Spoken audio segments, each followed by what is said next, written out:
Ladies and gentlemen, boys and girls, I'm the Gnarly Gnome. Welcome back. It's Cincy Brewcast, the voice of Cincy Craft. This is the first episode of Volume 11. This is officially, not as we're recording this, but as it's posting, the 10th anniversary of this podcast, which is kind of crazy for me to think about that I've been doing this goofy little podcast thing for 10 years, but here we are. And it's kind of fitting in a lot of ways that we are up here in OTR at CinBev, the owners of Christian Moorline, probably more important to me, Hudipole and Little Kings, the brands that kind of were around me as I was becoming a craft beer fan in my early days. We are definitely a Hootie and a Little Kings family in my household. So it's great to do the kickoff of this 11th season here. Elliot, welcome back to the show. Thank you. Last time you were on the show, I think, was right after the kind of the transition of ownership was happening. Probably and about 3 years ago now. Everybody was a little terrified to think of what it meant for the brands, and hopefully everybody at this point is on the same page that I am, that this have been nothing but a great thing for these brands that we love. And we will talk about some of those brands that we love, because there has been kind of another big change to the brands, another huge addition in Tafts.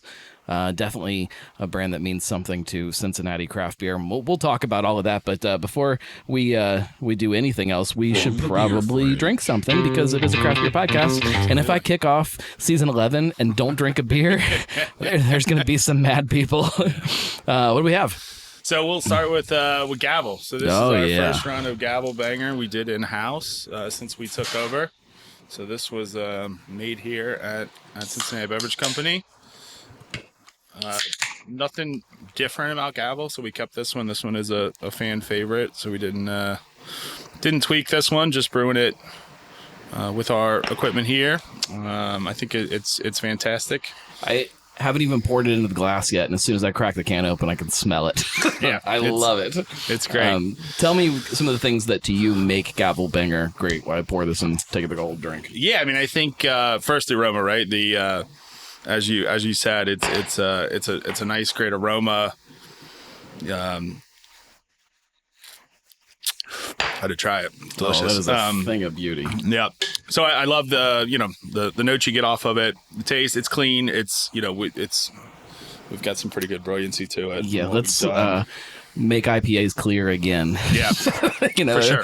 There's not to go down a rabbit hole, not even like 2 minutes into the show, but there are a lot of places that are making what they're calling West Coast IPAs, and they are not what I want in my head a West Coast IPA to be. And if you do, and that's fine, but that's not what I want to be. I want something that's clear. I want it big. I want it bold. I want some of those big kind of grapefruit, piney, resiny hops that to me scream West Coast IPA. I agree. I think this one does a really good job of that, right? It's been around for, I guess my history on Taft isn't as good as my other brands, but we 7+ years, I guess, 9 plus, almost 8 years, 9 years. Was Gavel Banger one of the original beers? I believe it was. If not, it was really early on. Yes, for sure.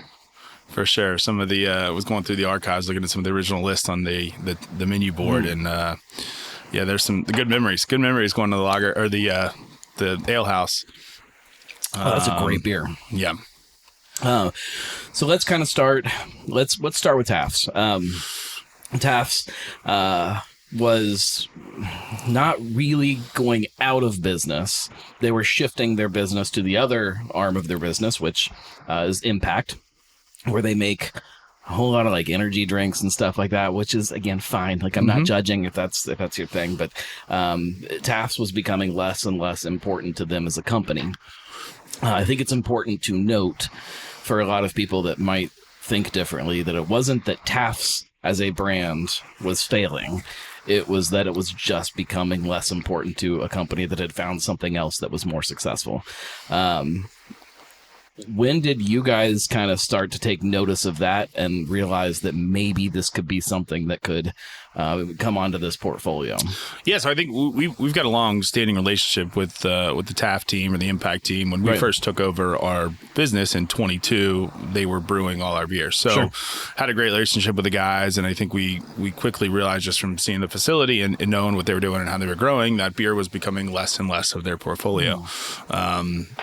They definitely had an amazing, kind of boom with their contract beverage business, both on the alcoholic and non-alcoholic side. And we always kind of saw that when we were getting our own beers made by them, was the fact that, a lot of this business was transitioning to sleeks and slims and, other type of format beverages.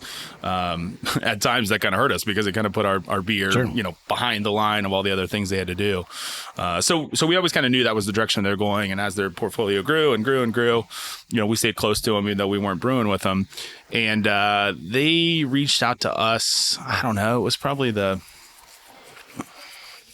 maybe the fall, late summer, early fall, I guess it was, of last year, just kind of floating the idea around that, this was probably going to be the way they were going to go. They were going to lean in completely. Beer was once 100% of their portfolio, and it shrunk and shrunk and shrunk to the point where the business was still doing very well. They were still making great beers. It just didn't make sense to convert the line over every single time and, have these tanks tied up and this real estate tied up in a fermentation window that they could turn much quicker with other beverages. So they approached us. They knew we were, I guess you could say that we had a hole that we needed to fill with our portfolio. And they asked if there was any interest in, having an additional conversation. So we really looked at... Let's stop there. Let's go into that part right there. This hole in the portfolio. Something that, again, maybe people don't appreciate about why this is such a big pickup for you guys. And we've kind of seen it throughout the history of this modern Christian Moorline, especially this modern arm of what that is. Where we would go places and you would get these beers that were from Christian Moorline, but they didn't really make sense with the story of Christian Moorline and this history that was such an important thing to some of these things.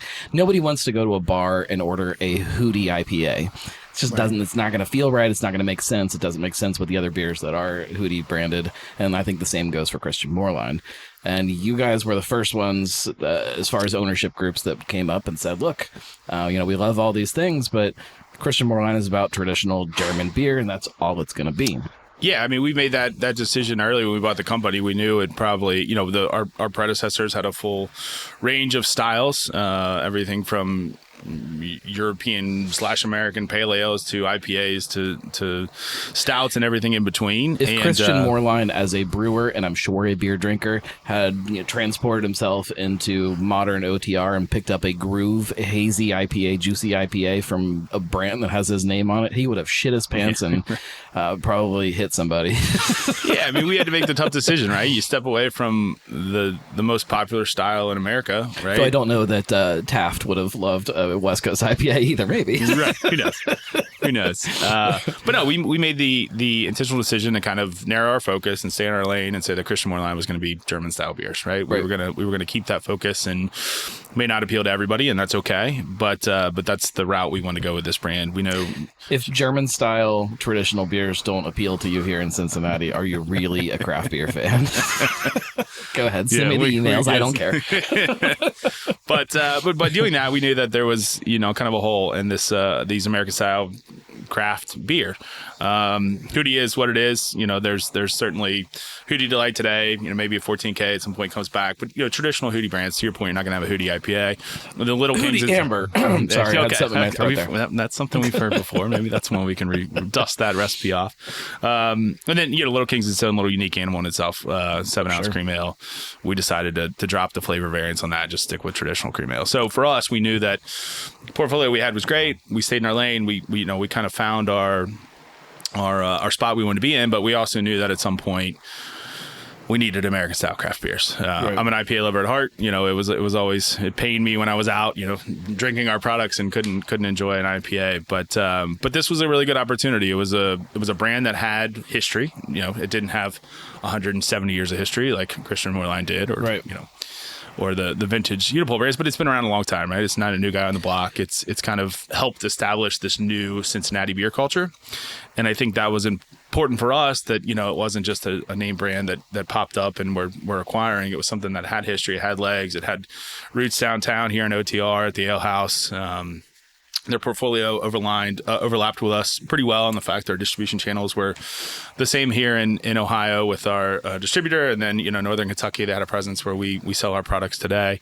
So I think everything from the logistics of the business, the operation of the business, the history of the business, and then most importantly the styles that they made, especially with a flagship IPA like Gavel, it was just a really good marriage. It was a really good addition to the portfolio, right. That really complemented what we had with something that was unlike anything we had made previously. Well, and in my head, when you guys first took over the company and made this announcement that you were kind of leaning in on this real history of what Moreline should be, my head as a beer drinker immediately goes to, okay, so someday down the road, there's going to be a tap room where we can sit and we can have CinBev products. And how many people are they now going to alienate that are going to, drive past and be like, yeah, I don't really want a Hefeweizen today. I want to get an IPA. And they're going to go just around the corner to one of the other places where they can get that option. And so when this comes on, now all of a sudden it's like this big, light goes off. It's like, oh, yeah, we haven't seen CinBev acquire a new brand for as long as I can think of, and it all of a sudden it's like, oh, okay, yeah, like you can. Not only are there other brands that maybe they can lean into to fill holes in their portfolio, they can pick something up that makes a lot more sense. And it didn't even occur to me before then that is a road that you guys could go down, and of course it is. That's just it's great, and I like it as again a beer fan. I am very familiar with Moreline and with Little Kings and Unipol and these other brands because I'm a geek. I'm a real geek about this stuff. But when I'm hanging out with the other dads that are from my daughter's school or whatever, and that's not how all of them grew up. Like there's people that just kind of grew up on Cincinnati beer as a more modern thing. They grew up on brands like Tafts. Yeah. The Ale House to me is like this very clear moment in Cincinnati beer history where things changed, where tap rooms changed, where breweries changed, where people started like investing in these like big experiences, and it wasn't like that before, and so it turned on a lot of new people to craft beer. And so it's a brand that means the same way that Little Kings means something very deeply to me. Tafts means to a whole new generation of drinkers, and so it's just such a brilliant piece of the portfolio. I don't know if there's a question in there, but no, I mean, I think we realized that when Taft said they were, when the Ale House closed downtown, obviously there was a lot of people upset about it. They closed the one in Columbus that was there for a while. It didn't have near the following since anyone does. And then ultimately when they decided to, kind of close up Spring Grove and the Brewporium and the pizza, which was a fan favorite of a lot of comments. But I know you kind of saw how much people cared about the brand and what it meant to them. And I think for us, much like when we purchased our previous brands in the portfolio, it was always our goal to be the next chapter in that book, to be the caretakers of the brand and make sure that it survives another decade in the Taft's mind, or 2 decades, or 3, or another century when you get into some of the older brands. And really that's what we're doing here is trying to make sure that we maintain and revive to keep alive all these things that were so key to Cincinnati beer culture. And Taft is certainly one of them. And again, the liquid was great. It's something that I think we're proud of. We're keeping most of the beers in the portfolio. We'll certainly add some. We'll try one here in a minute, a new addition that we're doing, but just going to put more focus on the brand. I think Taft, just by nature of the operation they were putting less focus in the market, right? They had less salespeople out there. They had less effort because they had 90% of their business was something else. It wasn't the beer. So it kind of took the back seat, and we just want to bring the beer back, put it back in the driver's seat, and really promote it the way it should, market the way we should, create new liquid the way we should, and really go out there and kind of drive that business to get people reaccustomed to Taft if they forgot about it. Well, to me, it's just like it's a very deep understanding of what a brand means to the liquid that's in the glass. And like there's lots of We'll say not locally. There's lots of companies that own multiple brands that just have like this really strange confusion around what those brands are. You go and you sit down and you can't really understand why this beer is from this line and this beer is from this line, and it just doesn't, as a drinker, it doesn't make any sense. You don't really know what to expect, and you can't latch on to these brands in the same way that you can maybe other things. And you guys have definitely shown that you understand what each of these brands mean, and you are dedicated to letting that thing survive. And that kind of goes beyond necessarily the business of craft beer, and it goes into this deeper thing that I think a lot of us love about beers, that it's about more than that to us as drinkers. You know, we don't necessarily care if a cream ale that's sitting on a shelf that it has blood orange in it is going to sell better if it's labeled Little Kings. We don't care at all. We just love Little Kings, and we don't want Little Kings to be watered down as a brand by agave lime. Yeah, right. I know a lot of people like that beer. I couldn't look at it and not get sad. Although, let's go down that rabbit hole a minute. When I saw the 16-ounce big King cans? King can. King cans, yeah. I'm a little torn on it. I was too. On one hand, I love it because I love Little Kings, and if I can go sit at an FC game and I can drink a whole bunch of Little Kings, I'm really happy about that. But I don't want to see them big. Yeah, no, I 7-ounce cans are hard to find. Let's put it that way. But no, it came down to just the comments and the feedback we were getting from people who love the brand and want to experience the brand. Glass, by nature, limits you a lot of places, right? And we understand it's iconic to the brand. By no means are 16-ounce cans going to be the primary package, right? This is an on-premise play that allowed us to get a very iconic vintage Cincinnati beer brand into a location like FC Cincinnati that is now becoming a staple of the West End in downtown Cincinnati. So by connecting kind of these two brands and putting them together in a place where people can enjoy them in a serving size that's pretty much dictated by the concessionaire, what you have to make it as. It was an opportunity. Nobody wants to have to drink 7-ounce cans at a game. Like that's a lot of walking. That is. They won't let you buy a bunch of them. That's right. Normally you're buying a bucket of them to begin with. So, you're already getting multiples. We've just put those together in one can. But no, it was a tough choice, right? Do we want to go to this route with the brand? It's a test at this point, right? We're not. We said we tried. If it doesn't resonate with the customer, we're more than willing to pivot and kind of go another direction. But we saw the fan base, we saw the people who are passionate about the brand, who said they wanted it in more places. And it's not one that people really don't want it on draft, right? They don't necessarily want it on draft. They want it in packaged. Usually that's glass, but we're gonna test it out and see if the can is something that customers want, and if we can provide this liquid to them in that vehicle for that unique location that only takes it in that vehicle, then that's the route we'll go. But yeah, it was definitely a tough decision in the office too. It was not an easy one. Do we want to go this route or not? And we're FC Cincinnati has been a great partner with us, so we said we try it there and kind of see how it goes. Yeah, I'm okay with it. Let me put it that way. I'm okay with it. It's it could be a lot worse. Yeah. Let me also clarify. I don't mind it on draft. The places that I can go and I can get a Little Kings on draft, I'm fine with it. I don't want it in a big glass. I want a little glass. Yeah, right. I'm like, hey, what's the smallest glass you got back there? Little Kolsch glass. Yeah. I think it's important. It's part of the personality of what the beer is. How does this factor in? We've definitely talked kind of over the time you guys have had the brands about the idea of a tap room. Does this kind of help with that decision to kind of? Yeah, I think we're always push that forward a little bit. It does. I think we're always interested in a tap room. Our initial plan was to put one right next door at our building we have there. I think ultimately that may still be the case that will happen, but I don't think that's a short term play for us. It's a big building. It's a lot of space. It needs everything. It's a building that was built in 1887 and looks like it. Well, it has to look like it. You can't come in there and make it look like a modern kind of thing, or else people will not want to go there. So it's going to take a lot to do next door. I think, parking down here is tough. Any of them. You guys are like right now in the best spot to park in OTR. For now. There's so much street parking around you guys. For now. I think there's some parking, maybe some city guidance that's coming that maybe isn't that. But anyways, I heard about that. For now we are in a good spot. But I think it's to kind of invest in what that place is going to take next door. Is it the right moment yet? I don't know. I think we're kind of looking at some maybe shorter term solutions that ultimately everything goes next door and we have this grand place that kind of puts these two buildings back together again. But we know that's probably not a this year thing, early next year thing. So we're looking at some possibilities that are still within the brand, kind of looking at the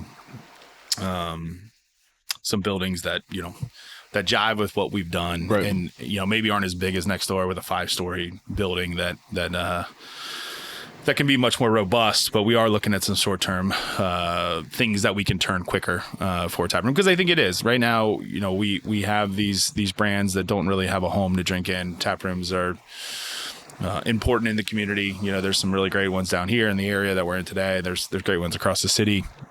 And to be able to welcome people in and really share our story, which our story is long, and there's a lot to share over the history of these brands. And now with the acquisition of Taft, it's another story to tell, and how we kind of firsthand welcome people and host them. I think it's important. So we're certainly looking at some solutions. Nothing finalized yet, but we know it's important and something that we want to make happen sooner rather than later. It's just not sure if next door is the right spot for the sooner. Well, here's the idea, the kind of bigger picture that I get excited about. In the same way that you guys have done such a good job understanding each of these brands and what they mean to the liquid and how that, translates to the beer drinker. In my head, that only means that you guys have the same idea when it comes to tap rooms, and you have the same idea about spaces, and that if there is a Hudipole tap room, it's going to feel like a Hudipole tap room. And if there's a Moorline tap room, it feels like that. And if there's a Taft's Ale House or a Taft's tap room, whatever it's called, that it, means something to that brand. And so, it makes sense that there would be kind of multiple things in the playbook that maybe you're thinking about. And certainly, again, yeah. Don't know if that's a question, but it's definitely the way I think about location it. matters, right? Location, the building, and everything matters. The bones of it matter. All those things are, I don't think we're going to construct a brand new brick building out in the suburbs, right? Like that's not our but like a tap room that feels like a dive bar that's out on the west side that serves Hootie Delight and Little Kings. Exactly. Would kill. Yeah.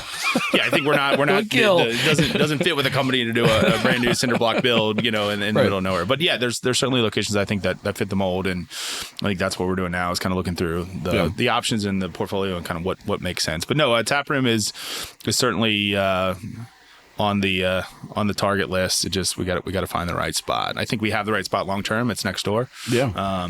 But maybe not for today. But it's definitely a big project, and it's like when you're sitting next door to the production facility, it's like now you got to think about tours and about people that are going to be traversing back and forth, and that turns into a whole other side of what you're doing when you're building this space out. So it's a big undertaking. It is. It is. And again, you guys are still very fresh on this. Like if you think about, you said 3 years, is that right? Yeah. 22 March.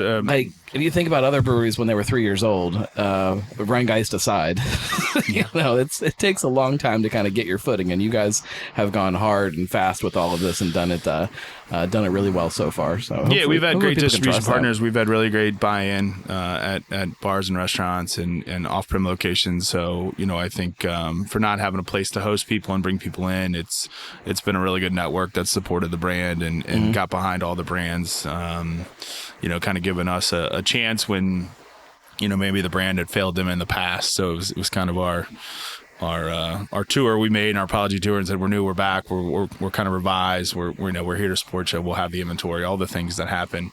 And now there's been a little break in the Taft brand with kind of the transition of ownership, which took a little longer than to get done. But it hasn't been bad. I mean, yeah, I guess some of the gavel banger that's sitting on a shelf was probably a little old, but like people still kept seeing it and it was still around, and like it didn't go away for a year and then come back. Sure. We just, our goal was to be a seamless transition, which we certainly have now, but there was a little interruption just in the supply chain as we brewed everything. Beer's now in stock, distributors have it in their hands. It should be in stores. They picked it up like last week, so it should be in store this week. But now back and really looking to grow the brand and the small 2-month disruption that we had there in the market is now done, and we can move on and really start to grow the business. You talked a lot about the partners you guys have in the distribution chain. I would probably get somebody telling me I wasn't doing my job if I didn't at least ask the question. We've heard with some distributors around town that there's some changes in how they are providing product to their customers, which would be the retailers, bars and things like that, some of the smaller places. How does that affect you guys? Does it concern you that maybe there's a little dive bar that doesn't do a ton of business, but is definitely like a little king spot, and that they can maybe have some trouble getting some of the product? No, it is. And it's something we hear all the time. We keep really close tabs on any of that feedback. We're out in market talking to guys and gals who are in on-prem locations and hearing that feedback. So I think, some of it, I think social media can kind of take to a new degree. Maybe that isn't always necessarily true. Some of that information that's spread, but I think it's something we have to keep close tab on. There's a lot of local guys who are using the same distributors we are that we talk to and make sure we're all kind of in this together, right? If the distributor is going to be responsible for all of our products, then we want to make sure that we're all singing the same song. But no, I think it's it's something that I think we need to pay close attention to, and making sure we're not hurting the small guys. Certainly they're the core of a lot of the brands we have in the business. There's always some workarounds maybe that the business owner doesn't want to take or can't take, or space, all those things. So I think that's something we kind of work with them and work with the distributor and make sure we're all aligned. I think the goal is to get everybody beer, right? The distributor has to do it that makes sense for them and all the things. And I'm certainly not a distributor, nor do I want to deal with all the logistics of that. Right. That's why we chose to use a distributor, not do it ourselves. But I know it's probably a complex equation that, It brings up like these fears that I think a lot of people had kind of in the early days of craft beer, where you were, and I'm sure it still exists, where you're like fighting for these spaces on taps or on shelves or wherever it may be. And like the idea that if it becomes easier and less of a hassle for a bar to have a High Life tap than it does to have a Hootie tap, that at some point some of those people are going to make that decision. And like that as a fan of these brands, it's like, man, I just don't ever want to see stuff like that happen. And I know that it does, that it just, there's a lot of bars like, that's one distributor's all we want to deal with, and we just, that's, if it doesn't come from them, we're just not going to buy it. Yeah, I mean, I think most distributors have some kind of minimum that they want to hit, whatever that level is. I think that's pretty common practice. It helps being in the Ohio market with the distributor that we have, having the big AB portfolio. It certainly helps to use that as leverage to kind of hit some of those targets and more frequent deliveries and all those things. But no, I think we keep a very close track on it. We take the feedback seriously. Anytime we hear word, whether they're reaching out to us directly or just via Facebook or Instagram or wherever we see it, it's something that we make sure we have conversation with our distributor on an individual basis. Hey, what's going on here? And try to resolve it, because I think, no matter the size of your location, you should be able to get our products, and that shouldn't be a roadblock just because you're not a mega bar or a huge restaurant chain. Right. That's not what we want. Our Little Kings brand, probably majority of our business is probably in the small guys that do an excellent job for us and really support the brand. So it's something we keep a close tab on, and we're aware. And I think, as I said before, we kind of within the industry are kind of talking to each other and saying, hey, what are you hearing? Are you seeing this? And on beer business is tough, right? The last couple of years it's been down. On-prem particularly has kind of been hit hard, especially January and February. It's been really soft just across the industry as the weather starts to, beautiful day like today, the weather starts to break. I think I could crush the Little Kings on a patio today. Right, for sure. Great patio beers today. So yeah, certainly I think we're paying close attention, long story short, but we're aware and we definitely understand the need for the small guys to be able to get deliveries. And I know there's a lot of talk with the OCBA about kind of some reform within the distribution tier and how that relates to small breweries, which you guys are a small brewery. I don't know if people kind of still understand that. There's only a couple what I would call big breweries in town. Well, based upon their guidelines, even Ryan Guys, they count as a small brewery relative. I think the only guy that is small by they're small. by the franchise law established would be Sam, but yes. But Rheingeist is the 23rd largest brewery in the country. Yes. So I mean, yes, they're small, but when you put it all together, as a small brewery, is that something that is on your radar that maybe that would benefit? I mean, I think what they're pushing is just with the contracts of letting people get out of contracts easier. This whole 3-tier system and the way it's kind of laid out, distributors are valuable, and I understand their side of it of not wanting a bar to be able to come and buy the product straight from you guys. That makes sense. But if you're a little bar and you're not doing that much business, that might be a smarter way for you as a business to survive better. I don't know. There just needs to be in my opinion, there needs to be some kind of reform that kind of changes the way all of this looks. Yeah, franchise law is messy, right? So Little King's one of our priorities for 25 is to get it in more markets it was before. Little King's at one point was in 48 states. It did 350,000 barrels back in the 70s, 80s. Imagine what a mess that is, dealing with all of those different distributors. Oh, I can tell you, it's a mess. That's been my life for the last 6 months. It feels like and every state's different, franchise law is different. But just looking at what other states have done and kind of compared to Ohio, there are. I'm sure Mary from OCBA can quote the number of states. I think it's 12, 13, something like 14 states that have had some kind of reform, whether that's completely eliminating franchise law completely or giving small brewer exemptions, for anybody who doesn't do over X% of the portfolio for that distributor. There's a lot of reasonable clauses that have been put in from other states. I think the distribution partners we have done a great job for us, right? So I have no complaints. Sure, here or there's things that pop up, but overall, they've done a great job. I do think though that when you look at franchise law and the fact that a law that dates back for 50, 60, 70 years, whatever the number when it started, that it would supersede any kind of business contract is just a very odd arrangement. Take beer out of it. Any state restriction that you have that supersedes any kind of business contract between partner A and partner B is odd, right? I think that's the reason you establish contracts and relationships and terms and renewals and all those things is because you want to make sure that both parties are committed in selling the beer and holding up their end of the contract.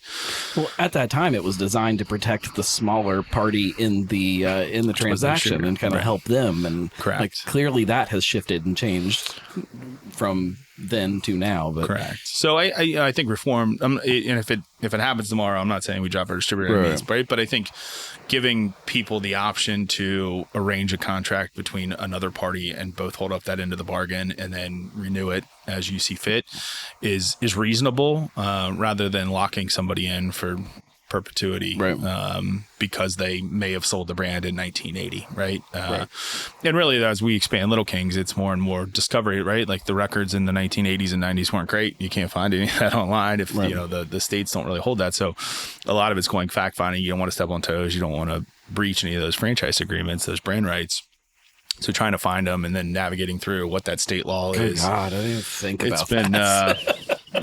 You're really good at finding labels online. Talk about finding, old kind of records of who distributed what in what county, because it's very county specific. I didn't even think about that. So if you're moving back into a market that you were already in, they still technically own those rights. They do. Oh, man. They do. That's a whole other... It's been fun. I'm sure. Yeah, it's been fun. They better enjoy their Little Kings in those states that we're in. Cause it's been... Well, and that's what's Little Kings especially is one of those brands that you just see so many people online that are just clamoring to get their hands back on it, that they have almost the same connections that we do here in Cincinnati to this brand. And except when Little Kings historically has had its times where it starts to do well again and we can get it, we can just go get it. It's right there. Whereas with some of these people, they haven't seen it in 20 years, 25 years. Yeah, we get DMs and phone calls and emails every single week of, can you ship it to us? Well, Ohio is a state we can ship beer. That is one of the maybe 20 in the country that can do it, but we're not, that's not a model we want to, proceed with. Shipping bottles is hard to do. It's expensive. So we much rather set up a distribution partner in that state and really be able to, kind of attack it a traditional way. But yeah, the requests are plentiful everywhere from, the Pacific Northwest down to Florida. Do you have a big database of how many calls are coming in from which place? So we keep an email list of anybody who ships us or sends us an email or a phone call or a DM. So we keep their contact information. And then when we launch in that state, we email them back out like, hey, it's back out. So Danny's probably a better one. She mans the command center there when it comes to Little King's requests. But no, I would say it's definitely daily, if not multiple a day between all the platforms. And we always direct into the beer. I mean, people are like, I'm willing to drive too. Like, tell me where the closest state is. Come to Cincinnati. I'll take a road. Just come to the home base here. We'll make you a list of every great bar that you should go to drink Little King's in. Exactly. We've got plenty of them. But no, it's eye-opening, I guess, the amount of support the brand has had for these guys who probably haven't had it in 30 years. They see it's back, reminiscing of their college days or whatever it may be, and they're having a 40th reunion and they want it back. To kind of it's way more exciting than that for me. And this is not a Little King show. We're supposed to be talking about Tafts, but we'll our next Taft. When I go to a bar and I get my Little Kings, because I get a lot of Little Kings in a lot of bars. It's one of my go-to beers. We appreciate that. Thank you. And when I sit down and I get one, there's always, and I'm not going to say sometimes or usually, always somebody at the bar that looks over and says, "Oh my God, I haven't had one of those in forever." Or sometimes it's, "Man, those things were gross," or, "Oh, I tried the last time I had one of those, it was terrible." And then it's an easy, "Oh, just get one." It's 7 ounces. You're not committing to a big giant 16-ounce can of something that you might not like. Try it. I swear it's really good. And then people try "Oh my God, that's not at all what I remember it being," or, "Oh, that's a good beer. Yeah. Oh, I'll take a bucket of those." It's just every single time somebody comments on it. Right. And so there's still just this love for the brand that, I like. Yeah, no, it's great. The fan base we have of all these kind of historic previous drinkers that are still there and still passionate about the brand, and we're kind of seeing that translate to the younger generation now. It's almost this nostalgia of, I remember my dad or my grandpa or my uncle or my aunt used to drink this beer, and I always heard about it, but I was never able to get it. You're starting to see that kind of customer gravitate to it, which is cool, super cool. It's this kind of history that they heard, this legend of Little Kings, usually accompanied by a story like you've heard in the bar of it's a lot of people's first beer. I mean, look, I can't confirm or deny that they're easy to steal out of your parents' fridge because they're small, they fit in your pocket. So it's a lot of people's kind of first beer story, right? So we're glad it's talk back. about this. This is a whole different road we're going down with this one, but this is back on topic of Taft. Yes, we'll go back to Taft. As much as I love to talk about Little Kings, we got to talk about all the children. Taft, so this is our newest creation. This was brewed in house. So our first beer for Taft that we did here that was not a repeat formula for you can see that on camera was our bathtub box. Our bathtub box we released at Bachfest. It was tapped there for the first time at Bachfest. It's now should be in market this week. We did a very small run of it for retail on-prem or off-prem that the shipper picked up last week, so they should be shipping this week. So if you're at places where Taft is sold, bathtub box should be there. It's a 5% traditional kind of Bach beer. This is the next release. We just canned it today, so it's not in market yet. It was pulled right off the canning line. But this is it's called Wheat Wave, so it's a 5.6% kind of traditional wheat beer. Nellie's is a wheat beer, but it's fruited. This one is not. This one's more your traditional wheat beer. Really good, spring, summer drinker. This beer will last us until we roll out our kind of Oktoberfest Thanksgiving pumpkin-y type beers. So this one will run for pretty much this spring and then into the summer. Oktoberfest are coming sooner and sooner anymore. But this will be kind of our warm weather, easy drinking wheat beer. Just a classic American style that we wanted to just do a traditional beer. We don't want any fruit kind of flavor addition to it. This is just your traditional good summer beer. Correct. Good hot weather. Yeah. All right, let me get into this. Yeah.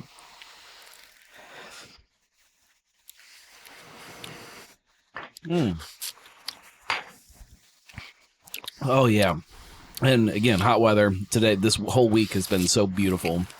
This is just a sitting on the patio, drinking beer. If somebody is kind of freaked out by Hefeweizens, they don't like the big kind of estery yeast thing, this will make them happy. It's just a good crushable beer. Yep. It's good.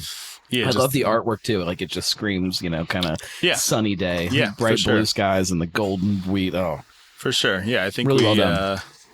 We just wanted something kind of, again, middle of the road, not highly fruited, very seasonable, very crushable, warm weather. And I think I tried it for the first time today as it came off the line as a finished product, and I think it kind of meets those marks. So this one will be out as soon as the Bach is gone, which again was a very small run, so it should be quick. And then we'll have this in market. This will be available in draft and in cans, and I think should have a really, really strong, warm reception, based upon the style and the way it tastes. How do you guys make the decision about trying to figure, like if somebody has the idea to do a lighter wheat ale, like that could fit in under a couple of the different portfolios that you have. How do you decide what goes where and how that breaks down? Yeah, so I mean, we have our traditional German wheat beer with our Hefeweizen through Christian Moore line. I think that kind of played into that strategy. Certainly we could go the Hudipole route. I think for Tafts, this was one that with the way that their business had been run traditionally, it was they have the gavel bangers, kind of the everyday. You've got the Nellies, whether it's key lime or any other kind of flavor variant. There was a winter one that we kind of inherited. There's been one. There's been creamsicle. There's been a bunch. I don't know if we'll do that many. We'll probably reduce our lemon SKUs. Frosty. Yeah, lemon frosty. That's one. Yeah, there's been a few. So I think we're going to bring Nellies back more towards just traditional, key lime. We'll have a winter version of it too that will be something else, but we're not going to go through 4 different flavor profiles in Nellies. It's just not the route we're going to go. So we're going to narrow our focus, much like we've done with a lot of our brands, and kind of keep Nellies out there as one of 2 flavors throughout the year. And then there's 2 seasonals. So our 2 seasonals, generally speaking, I would say one of our seasonals will be, very seasonal in the fact that it'll be a Bach or a wheat or a Marzen or a Fest beer, and then, kind of a winter warmer. Well, clearly, you should have a Meritzen on the Moorline side and a Fest beer on the Taft side. Which we will. Yeah, shocker. That's what we will do. Yes.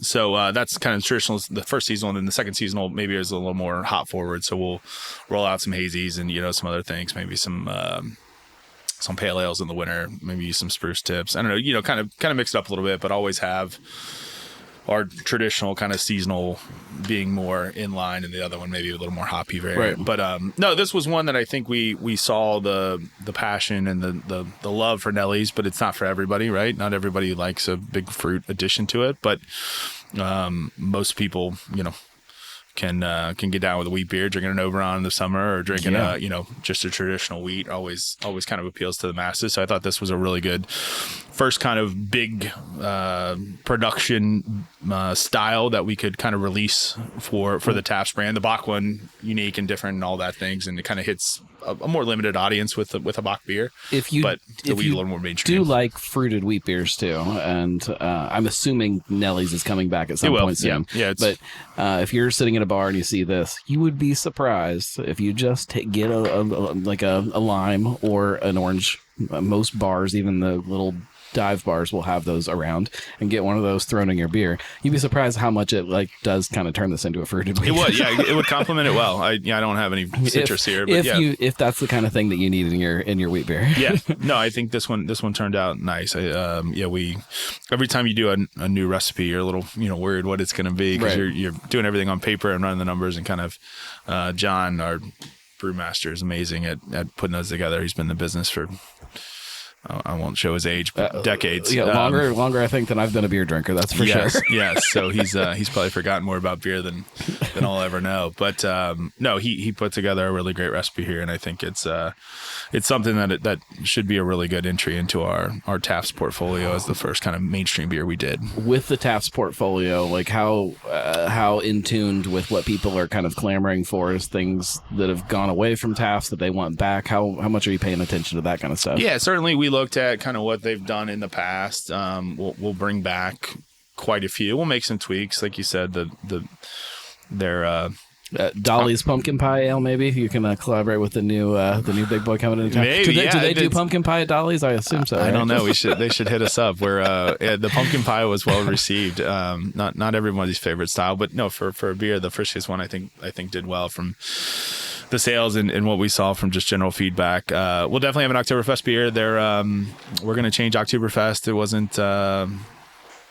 It probably wasn't the style that we would go with, so we're going to make some adjustments there. I know it didn't fare very well in your bracket, which I would agree. I think it did like the previous year. I think it did all right. I can't remember. Yeah, it now. was. I think we're going to. It was probably a little too hoppy, a little too. We're going to go crank that one back to more of the fest beer that we're going to do. But yeah, we'll certainly have an Oktoberfest offering. We'll do our Martzen for more line, and then we'll go fest beer there. Santa's Bribe, I don't know if we keep Santa's Bribe, but definitely a winter warmer, right? So I think that's a really good opportunity for us. We never really had a traditional winter beer for all our other brands, right? We do a Dunkel, and that's fine and great for more line, but it's not truly Christmassy, right? You can throw in some spices and other things to kind of spice it up, but traditionally it's not when people think of a Christmas beer, a holiday beer, it was dark and it was great, and it was awesome for those people who wanted something a little darker, but it wasn't necessarily holiday. So the Taft brand allows us to do something more holiday forward. Well, people on the Moorline side, people loved Chris Kendall and the beer that was when it was out in the market. And like, if you can explain to people and, kind of show them that, hey, yes, we're not making the same beer that you were familiar with before, but over here on this side of what we are, you will like this. If you can somehow find a way to explain that to people, you're gonna make a lot of people happy. Yeah, it's kind of explaining that is the hard part. It's tough even to explain who we are, right? It's like, we're a Cincinnati Beverage Company and we own X, Y, and Z, and it's and by the way, Tafts too, right? Yeah. It's a big portfolio to kind of direct. If you don't like this, you like this. It's all done in-house by the same guy, all that stuff. So it's been a challenge, but it's also a blessing too. We've got a lot of options. I think we want to meet the customer kind of where they are, and if they drink this style or that style, we'll have it for you. If you go to a dive bar, or you go to a restaurant, or you buy it at your store and drink it home and drink it on your couch, we want to have the offering for you. So as hard as it is to try to pitch, all these brands, it also is great to have the opportunity to have something that fits everybody's style. What about kind of the other side of beverages right now? You guys are the Cincinnati Beverage Company. I think that name was kind of created when people were thinking about other things other than beer. Do you guys have any desire to move into some of that stuff at all? The canned cocktails or THC or whatever that may be? Yeah, never say never, right? I think we're always open to kind of evaluating trends and what the customer wants. To my point before, if there's more and more customers who aren't drinking alcohol, they're not drinking as much, especially the younger generation. The data would suggest that, there's kind of the shift. There was at the Ohio Craft Brewers Association conference in Columbus, there was a great speaker out there saying that, kids, they're maybe drinking less, but they're still drinking, but they're really, it's more, they're drinking things that are highly flavored, right? And part of that is not because of their preference in beer. It's their whole life. They've grown up drinking flavored beverages. You go out and you can drink a energy drink that tastes like blue Sour Patch Kids, or you can drink Starbucks just doesn't sell coffee anymore. They sell everything. Their whole life they've had all these flavor choices, right? And the energy drink aisles and the pop and everything else that they've had here. It's just been this massive array of selections, where when I was growing up, we didn't have all that stuff. So I think they're saying that their preference of drinking High Noons or RTDs or crazy well-flavored vodkas are just a natural progression of what they've had their whole life, drinking highly flavored beverages. But also, trends in alcohol and drinks in general ebb and flow, right? So there's been wine coolers had their moment in time. You've had Zimas and Mike's Hard and the seltzers of the world had this big peak, and now RTDs are around. So we're certainly open to all those possibilities. Is anything in the works? No. But I think as Red Top is not going to be a line of THC seltzers. Is that what you're telling me? Never say never. But as of now, no. But no, we purposely, kind of kept the name Cincinnati Beverage Company. So if opportunities come about and it makes sense for us, we could explore those. Today, we're focused on our beer portfolio and really growing the business that we have. Not only the vintage brands, but the new acquisitions like Taft, and really making sure that we give it the prominence it probably had before and deserves in some of these bars, and really just getting liquid out to have people to try it. And maybe some of those more American styles can appeal to a younger drinker who wants a more fruit forward or more, kind of aggressive flavor profile. But yeah, it's certainly something to watch. I think it's interesting. There's some states that are much more advanced in distribution of THC beverages or other kind of alternative beverages, just due to the time in market. And it is 100% caught me off guard. Like, I knew that THC, weed water as I call it, the weed water, I knew that it was going to be like fairly popular, and I knew that people were going to consume it, but I thought I had this image in my head of who that consumer was, and it's all my buddies from college that really like weed. Mm-hmm. And I'm like, that's the person, and they're going to drink it at home. They're going to go to the store. They're going to buy it. They're going to bring it home and sit on their couch. And in my head, they were playing Halo because that's what they did. I guess they don't anymore, but it's not the consumer at all.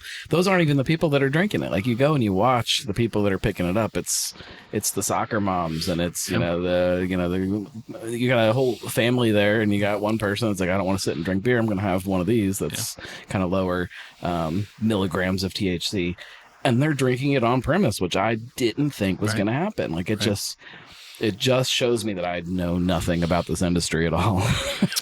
It emerged quickly. I think it'll continue to. But you're right. The customer base is probably very diverse, and who selects it and who chooses it in. And I think it's as more and more people look at health issues, I think just more people are drinking less. Dry January was the most participated it's been to date. More people finished it when they actually started it. So the data that I saw was just based on like Google Trends, and it was lower. So I heard I saw 10%, and I forget that it was some beer email we get. I think 10% started it, and actually almost 6% finished it the whole year. So the whole month and came through it, and even some of that spilled into February from what I saw. But it is, I think that's one of the pieces, maybe not as many started it, but more went through and actually carried through to the end. For the record, I did my part. I drank twice as much in January as I do any other month of the year. And I converted 3 of my friends that were doing Dry January back on the booze train. Yeah. I did my part. But yeah, I mean, I think as more and more, you talk about the labels, warning labels, and all that stuff, and they come on beer. It's just it's a joke, guys. If you want to explore sobriety, I don't judge you at all. Like, if you're my friend and you don't want to drink, don't drink. Just drink light beer. Just drink Hootie Delight. Just drink light beers, if you want. But no, it's something that we're always open to exploring new potential options. Right now, we're focused on our beer portfolio and kind of growing that. But never say never. Do you still feel good about where craft beer is? Is it a little nerve-wracking kind of watching how some of those things have changed? Like, there's some people that it's all doom and gloom, craft beer is dead, nobody cares about it anymore. And then you hear other people like, oh no, it's just kind of a hiccup. It's it's the natural ebb and flow of what things do. Yeah, I mean, I think craft beer couldn't fail for so long, right? There was this 10 or 12 year stretch where you opened a place and you would succeed no matter what product you put out or what location you were in or whatever. That trend had to reverse at some point. It wasn't sustainable to continue to grow. I mean, Bart from the BA does amazing data every year at the Craft Brewers Conference about, breweries openings, closings, and this and that. And it was just that trend. And when you look at it from 2010 on, it was this steep curve of, it couldn't fail. So I think at some point it had to normalize a little bit. Overall, beer compared to other alcohol is still winning, right? So wine's getting killed, spirits are hurting. If you take RTDs in there, it changes things a little bit. But, overall beer is still outperforming other alcohol. So no, I think it's a realignment. It's an adjustment. There's definitely headwinds, right? There's things that, figuring out customer profiles, and if they're going to continue to work in this direction, you may have to change some things up. But no, I don't think it's that doom and gloom. It's certainly not as rosy as it was a decade ago, and that there was just all wins, right? There's going to be losses, but no, I think we're still seeing, from our brands at least, that there's still some pretty good traction. We're still seeing a lot of wins in market. There's still a lot of opportunity out there that I think is not captured yet, that we're hopefully going to try to win those customers over. But it's just different. You guys are in a unique position here in Cincinnati, in that most of the brands that we know and we love and we're familiar with, they still have like this home base, and you still have like these customers that are walking in your door and sitting at your bar that you're talking to, and you're seeing and you're understanding who they are. You guys are just out in the market, and you're spread into all these bars and retailers that are selling the product, and it's a different type of model than anybody else is kind of dealing with. Not that other people aren't distributing, clearly they are, but to not have that home base to kind of fall back on, or to lean into it, and when the market is very strange, it's got to be a little tough. I heard somebody asked Jim Cook a similar question not that long ago, about how he felt about kind of where craft beer was, and he kind of laughed, and he said, I dreamed of a day when I started this business that one day craft beer would be 10% of the beer marketplace, and we're at 13 or 14% now. He's like, we already won. He's like, we did it. Like, I never thought that we would actually get to where we are today. He's like, if the market dips a little bit, we still won. Like, we're still doing great. With that being said, the majority of what Sam Adams sells is not beer, right? And like I don't know how that factors into his mind when he's not on camera. But no, I think you see the trends that it seems like the big Voodoos of the world. You want these big 8+% beers that are big, and people are gravitating to it. And then you see these people who gravitate towards the lower side, the more traditional light beers or standard, lagers. It's the stuff in the middle that is in that, kind of 6 to 8% ABV. It's kind of struggled, right? People want really big beers, or they want really sessionable beers they can drink. I think for us, it bodes well with our portfolio, because most of us are on that lower side, right? Our German beers are traditional, generally lower ABV. Hootie Delight's obviously a light beer. Taft is a little bit different in the fact that we've got, our flagship is an IPA, but even with this, wheat beer at 5.6% and our Bach at 5%, we've kind of, I think we're in the area where, people are still gravitating towards beer. IPAs are still king. They're still the majority of the share, but they're declining a bit from an overall year-over-year perspective. But I think our portfolio fits in well with kind of what customers wants today, and that it doesn't have to be this huge, hop bomb anymore. That's there's hop variant that they put in it. It can be just a traditional kind of beer. Well, there's room for all of it too. Like you take a day like today. I'm going to sit at lunch. I'm going to drink 3 wheat waves. This is all hypothetical. It's not on the market yet. Stay tuned. Go drink 3 of those with my lunch, and then I'm going to go sit somewhere, and I'm going to crush a couple gavel bangers, and then I'm going to sit and drink a couple Hootie Delights to calm down, and then to wind the night down as the sun's going down, I'm sitting there and I'm just drinking Little Kings until I hit a point. I'm like, oh no. I need to call the Uber. And so then you only have, 4 more ounces of that Little Kings, and you don't have to, kill the rest of a gavel banger. Agreed. Yes. Different. So there's definitely like a time and a place for every type of beverage, especially when you look at a portfolio like you guys have. And I hope people kind of get that and understand that these are all pieces of the same puzzle, and kind of, if you're a gavel banger fan, find the other things in the portfolio that fit those other situations in your life, and embrace those too.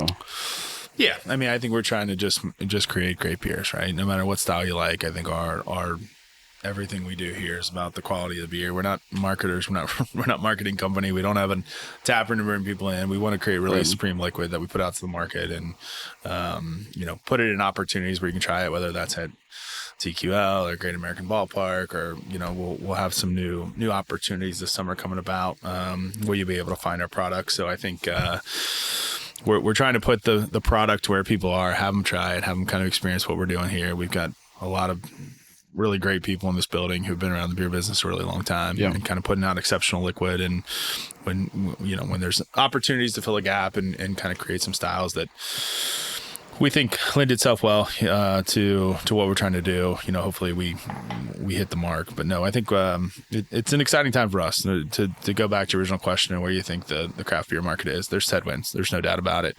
But you just got to fight through those. And I think, you come out on top. We're really proud of where we're at and the kind of trajectory. And, as I mentioned, Little Kings getting this in more people's hands across more states. As much as we love road trips to Cincinnati, we'll take them every single time. You shouldn't have to Always. do that always. Always.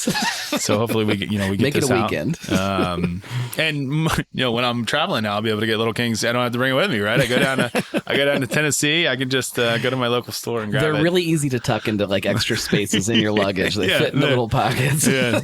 Yes, I agree. It's But the one beer that's easy to travel with. no, yeah, for sure. So kind of getting this brand out there, and then just hitting the local market with other brands.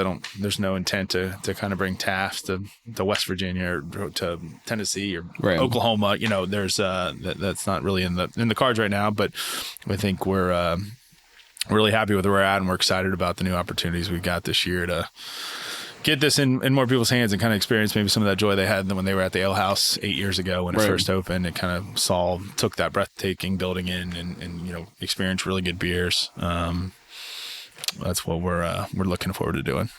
Wonderful. Well, I'm happy to see what you guys have done with all of these brands. I'm excited to see where Taft kind of fits into that and how you guys do the same thing with that as you've done with the other brands. So yeah, we're that little hidden gem up here nobody knows about on the north side of OTR, right? Yeah. If we ever can open our doors to public tours, I think they'd be really impressed. It's with what incredible. We built here. And you can, if you ever wrap up at Rheingeist on a late night and you're walking up towards McMicken to get to your car, or your driver's car. Don't drive after you've been drinking Truth Bomb all night. Just look up at the old Felsenbrow cliffside buildings, and you'll see the brewery, and it's beautiful. And just know that they're still doing this thing here that that these brands should have been doing forever. Like the fact that they ever left town is heartbreaking and disappointing, and the fact that they're back, it makes me feel good.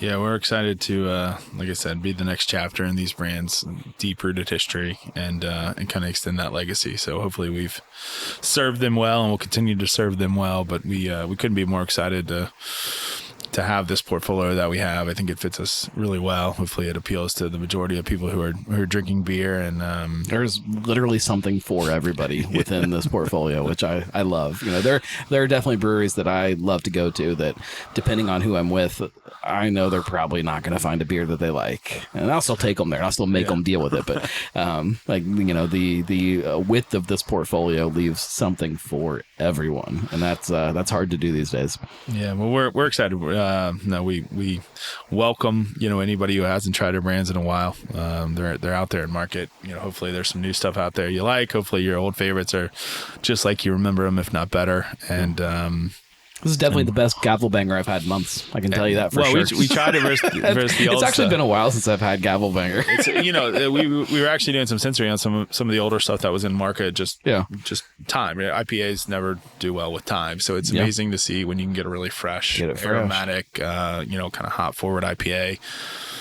Not that the old stuff was bad, but you definitely get a lot of muted flavors, and it's amazing when you get this, kind of fresh beer out there. So we're excited for this to be in market now. There's holes. That's the good part about having holes on the shelf. When you fill it up, it's going to be the newest stuff. It's going to be great. So everybody should definitely try this. I think they're gonna. If you're an IPA person, you're definitely gonna, I think, appreciate the We're liquid. ready for double gavel banger to come back. I'm trying to think of all of the beers that I have to slip in so that somebody's like, yeah, he said it. He said my beer. All right, we'll take note. That's a good. That might be a good seasonal offering. Wherever you are listening to this or watching this, put a comment and tell me the beer that you think needs to come back from Tafts or any of the brands that are owned by CinBev, and we'll shout it with you and pester them about it. And if anybody has questions for us, marketing at CinBev.com is the easiest way to get it. Usually that's our random requests from Oregon and Virginia and everywhere else in the country where they want Little Kings. But marketing at CinBev.com, we have a we monitor that inbox and respond to everybody's questions. So that's probably the easiest way to get a hold of us. Hit us up on all our socials too. I'll put links to social media and websites and things like that, so you guys can find the beer finders and stuff like that is always great if you're trying to find a specific beer. I know that can be a little more difficult in today's world, where some places have just quit caring about their craft beer selection. Others are doing a really great job. So, I'll put links. Awesome. I'll remember to put links, I swear.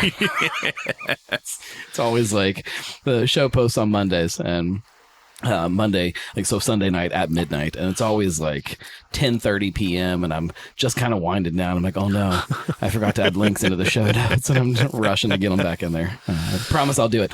Is there anything you want people to know about any of the brands about CinBev that you think they don't know? No, I think just be on the lookout. We're hopefully wherever you're at. Hopefully we'll have the beer, especially on prem. We've got a lot of venues. I think lined up that we want to go where the people are. So if you're at a soccer game, you're at a Reds game, you're at a concert this year, be on the lookout for our products, because I think they'll be in some places you probably haven't traditionally seen them. If you've got a local bar that you like to belly up to and drink beer, and they don't have the product you're looking for, pester them about it. They can get to their distributor and they can they can make it happen. So just pester people.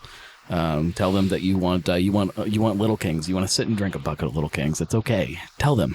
That's true. And, yes. That's how things happen. If enough people ask for it, they'll put it in. Yes. I appreciate you making some time for me. No, thanks as always, man. You do a rad job. This is an amazing podcast, amazing community. We're glad to be part of it. The brewing community here in Cincinnati is A+. You go across the country and go to these festivals and we're spoiled. These conferences and all this stuff, and for what we have here in Cincinnati is truly something special. So we're glad to be part of it. It's a really great group, and things like what you do here on this podcast is amazing to spread the word to everybody. I appreciate that. Everything's only going to keep growing. The beer scene, the people talking about beer. If you ever want to start a podcast or start a YouTube channel or a TikTok channel, are they TikTok channels? I don't know. If you want to talk about beer, just do it. If you don't know how to get started, reach out to me or anybody else that's making content about beer, and we'll help you make it happen, because the more people that are talking about this stuff, the better. So get out there and make something and drink something while you're doing it. We'll be back next week. I appreciate all of you for hanging out and listening. If you really like this show or any of the stuff that I do, go to thegnarlygnome.com/support. You can become a Gnomie. There is exclusive content over there. Even if you sign up for a free account, there's exclusive things that you can't get anywhere else, and some really fun stuff coming. So do that. Share the show with your friends. You know how to do this. It's a podcast. Just share it with people. That's how it grows. We don't do like commercials or something. So and drink beer. Yeah, drink beer. Drink lots of beer. We'll be back next week. Cincy Brewcast, the voice of Cincy Craft.